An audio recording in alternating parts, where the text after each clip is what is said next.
नमस्कार, current expose में आपका स्वागत है और मैं हूं आपके साथ साधना सिंह।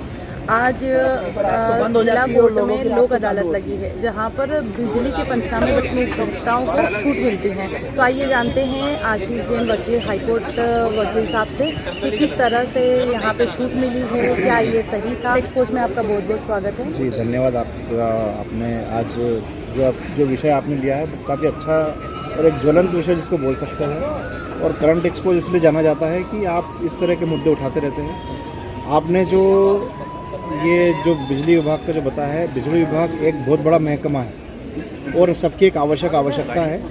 इस आवश्यकता की पूर्ति के लिए बिजली विभाग के अधिकारी भी अपने हिसाब से अच्छे तरीके से काम करते हैं। लेकिन कुछ अधिकारी जो इसमें आपका जैसे अब लोक अदालत की से बात करें, आपको हर किसी में अगर छूट देते हैं लोक अदालत में, तो छूट राशि का भी सारे नोटिस जारी करते हैं, जो एक गलत प्रक्रिया है। इसमें न्यायालय को इस बारे में अवगत कराया जाना आवश्यक है, और जिस बारे में मैं प्रक्रिया कर रहा हूँ।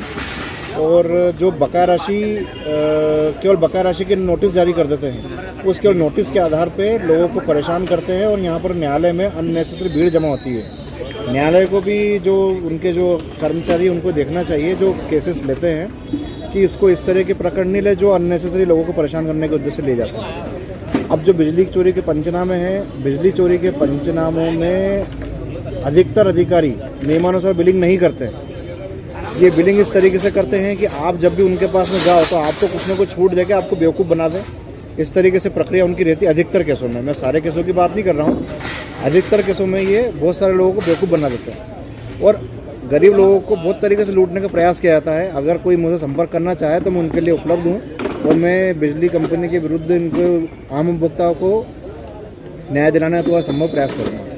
पर आप दर्शकों को ये बताइए कि जैसे पहले पंचनामा बनता है, उसके बाद ये कोर्ट में फाइल जाती है और फिर इसमें ये 30%, 40% या 20% छूट देते हैं, तो इसका पूरा नियम क्या है?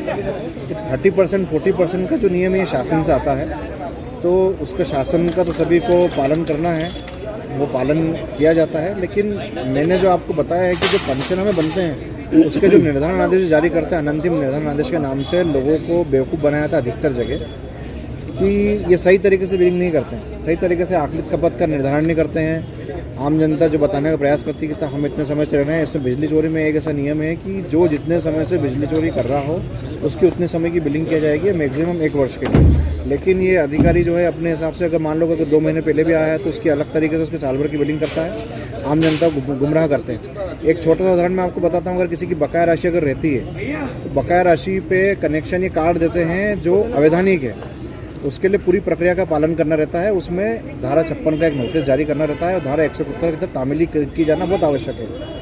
अगर ऐसा नहीं होता है तो जो आम जनता है वो अधिकारियों के अगेंस्ट में, लाइन कर्मचारी के अधिकारी में, टॉप मोस्ट अधिकारी तक इनके खिलाफ पुलिस में शिकायत करके प्राइवेट कंप्लेंट लगा सकती है। यानी हर कोई कानून से बंधा हुआ है और सबको कानून का पालन करना है। लेकिन एमपीबी के अधिकारी ने मोनोपोली कर रखी। मीटर, स्मार्ट मीटर लगे हुए हैं, स्मार्ट मीटर में 4 दिन बाद कनेक्शन कट जाता है, कोई बकाया राशि जमा नहीं करता है। वो एक गलत प्रक्रिया है।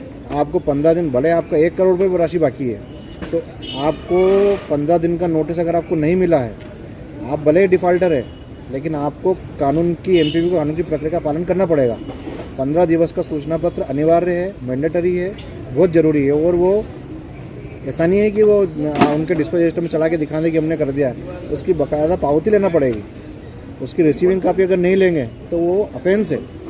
आप उनके अगेंस्ट में जो जागरूक उपभोक्ता है, मैं आपके माध्यम से संदेश देना चाहता हूं कि वो जागरूक उपभोक्ता आपके पास आए या फिर किसी भी एक सही एडवोकेट से बात करें या मुझसे बात करना चाहे मुझसे बात करें कि इसमें इनके अधिकारियों के अगेंस्ट में बिल्कुल अच्छे तरीके से कार्रवाई हो सकती है। लेकिन कोई करता नहीं है डर के मारे, और ये जागरूकता लोगों में है नहीं। तो लोगों को कैसे पता चले तो ये कार्रवाई करने पे आ गया है?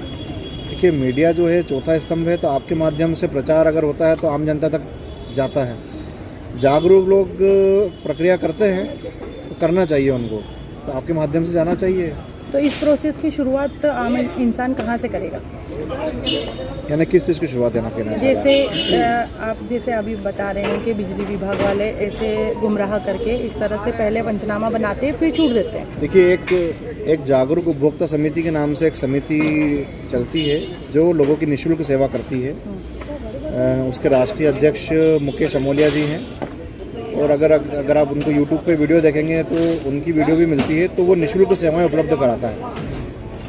आप उनके माध्यम से भी सहयोग ले सकते हैं, और अगर कोई मेरे माध्यम से आना चाहे तो मेरे माध्यम से भी कर सकता है, यानी उनको लाभ मिलेगा निश्चित रूप से, ये मैं आश्वासन देता हूँ। तो आप अपना परिचय दे दीजिए। मैं Ashish Jain advocate, high court district court में प्रैक्टिस मेरी है, और डिस्ट्रिक्ट कोर्ट में कोर्ट नंबर 30 के पास मेरी टेबल है।